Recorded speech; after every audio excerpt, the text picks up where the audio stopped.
Perkenalkan, nama saya Muhammad Anda Rahman. Saya perwakilan dari kelompok 2 SIP 8.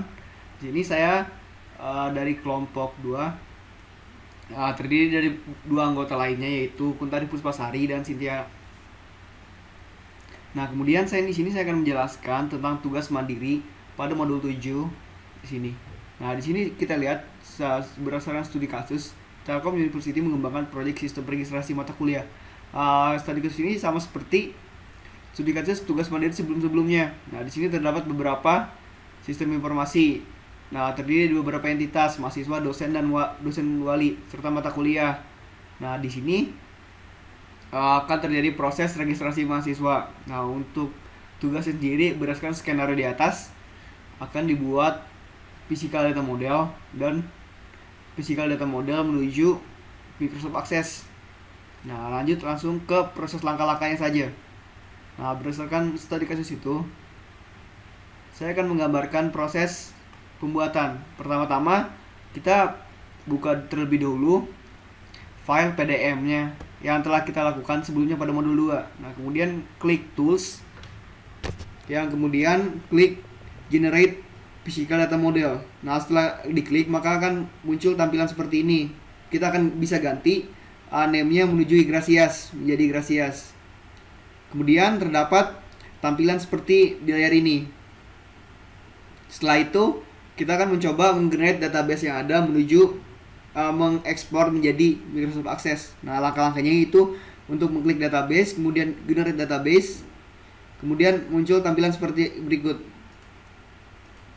Nah, mungkin untuk file name sendiri kita ganti juga dengan nama Yggdrasias. Nah, untuk generate type-nya ganti menjadi direct generation. Setelah itu akan muncul tampilan seperti ini. Di sini kita akan mencoba untuk mengkonfigur dari connection profile-nya.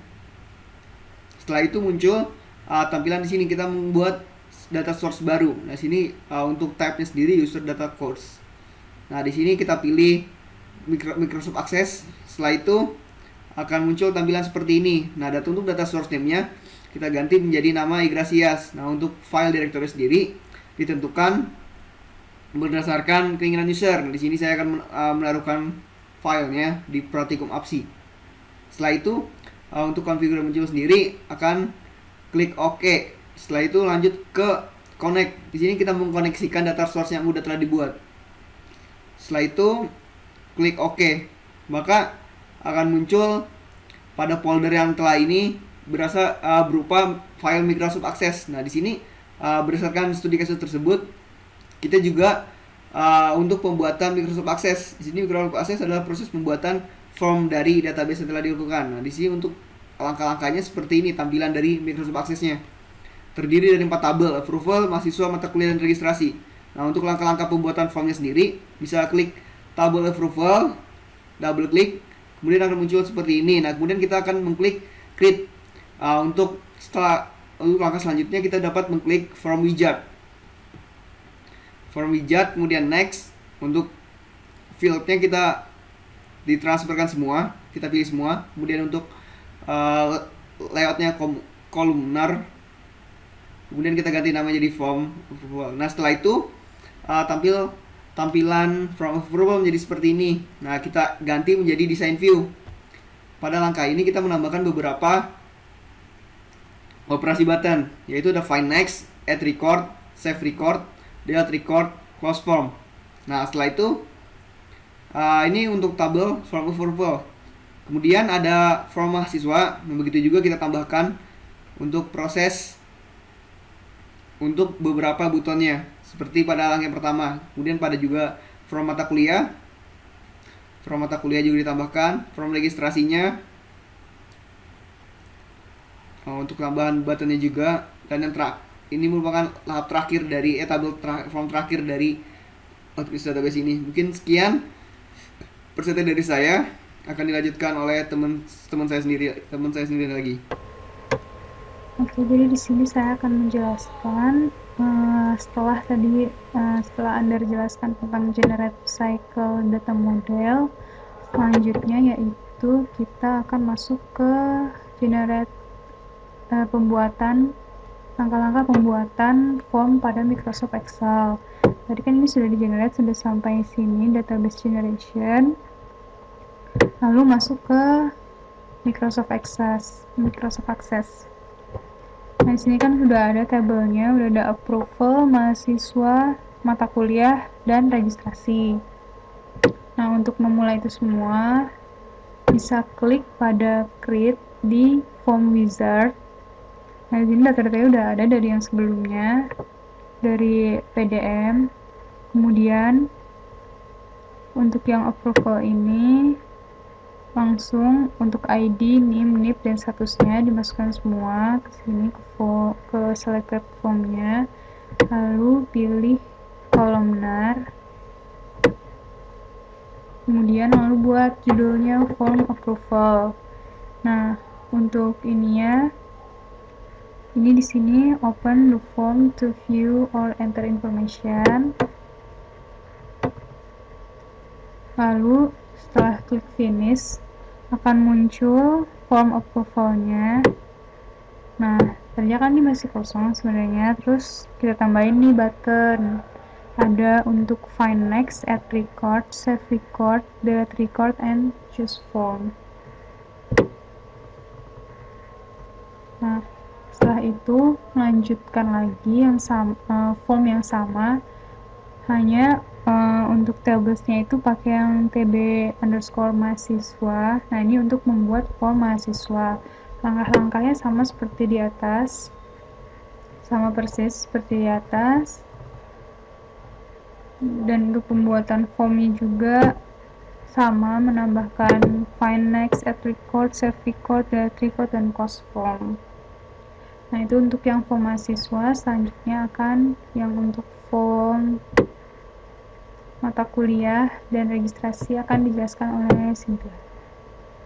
Oke, terima kasih.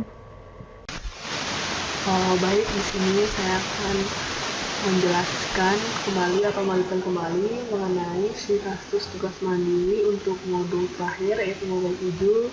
Terlebih dahulu, perkenalkan, nama saya Gustiawi Cynthia Mahayanti, NIM saya 1102134402. Berikut adalah studi kasus dari modul 7, yaitu mengenai Telkom University, yaitu pengembangan sistem registrasi mata kuliah secara online. Kemudian ini adalah dari studi kasusnya. Ada dua, yaitu dalam di sini akan dibuat yang namanya untuk menggenerate physical data model dan pembuatan form pada Microsoft Access. Tadi yang mengenai generate physical data model sudah dijelaskan oleh teman saya, Anar. Kemudian saya akan memberikan mengenai penjelasan dari pembuatan form pada Microsoft Access. Ini juga merupakan hasil dari generiknya PDM, mana dari PDM tersebut akan digenerate physical data modelnya dimasukkan ke dalam Microsoft Access. Ini juga adalah PDM-nya, dijelaskan oleh teman saya.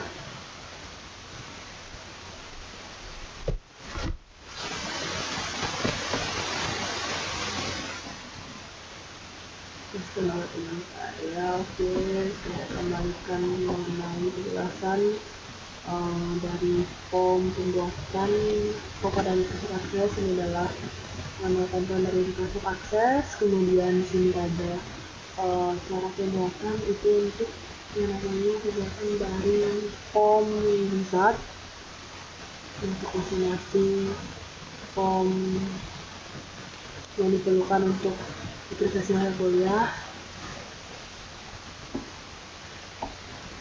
Di sini ada pembuatan dari form approval, kemudian dalam form pembuatan approval itu ada namanya berupa kolom ID approval, NIM, NIP, kemudian status, jadi ada common password itu ada form next, active record, save record, delete record, and post form.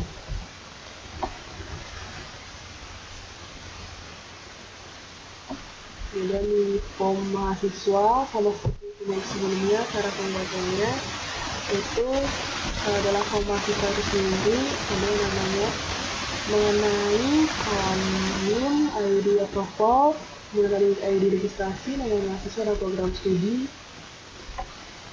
Kemudian di dalam pernyataan form mahasiswa itu digunakan namanya button atau command button, itu fungsi sebagai sebuah tombol dan nantinya akan melanjutkan sebuah registrasi itu seperti kayak file next itu untuk melanjutkan ke misalnya dari NIM akan dilanjutkan ke ID protokol, kemudian record itu sebagai penggunaan sebagai penyimpanan dari misalnya kalau NIM penyimpanan dari NIM itu akan disimpan menggunakan record, kemudian di save record, kemudian kalau misalnya ingin namanya mengedit dari kolom NIM yang sudah dibuat bisa dihapus dengan menggunakan namanya record.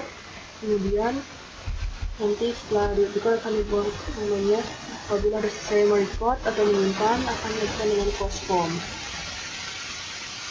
Itu merupakan tampilan dari form registrasi, di mana form registrasi itu terdapat sebuah kolom itu namanya ID registrasi, NIM dan NIM, kemudian ada periode registrasinya. Kemudian di form registrasi itu sama seperti sebelumnya ada nama format, record, ada button set record, ada delete record, and post form. Sekian penjelasan dari kelompok kami. Semoga penjelasan mengenai pembuatan dari PDM sampai dengan pembuatan dari masukkan form ke dalam Microsoft Access sudah bermanfaat. Dan berikut ini adalah langkah-langkahnya. Semoga dengan langkah-langkah yang diberikan ini kita lebih bisa memahami dan mempelajari lebih dalam mengenai cara menggenerate dari CDM menjadi PDM, dan kemudian dari PDM tersebut kita masukkan database-nya menjadi disimpan di dalam sebuah yang namanya Microsoft Access untuk dijadikan sebuah tampilan layar untuk memasukkan sebuah database di dalam Microsoft Access untuk registrasi mata kuliah. Sekian penjelasan dari kami. Semoga bermanfaat.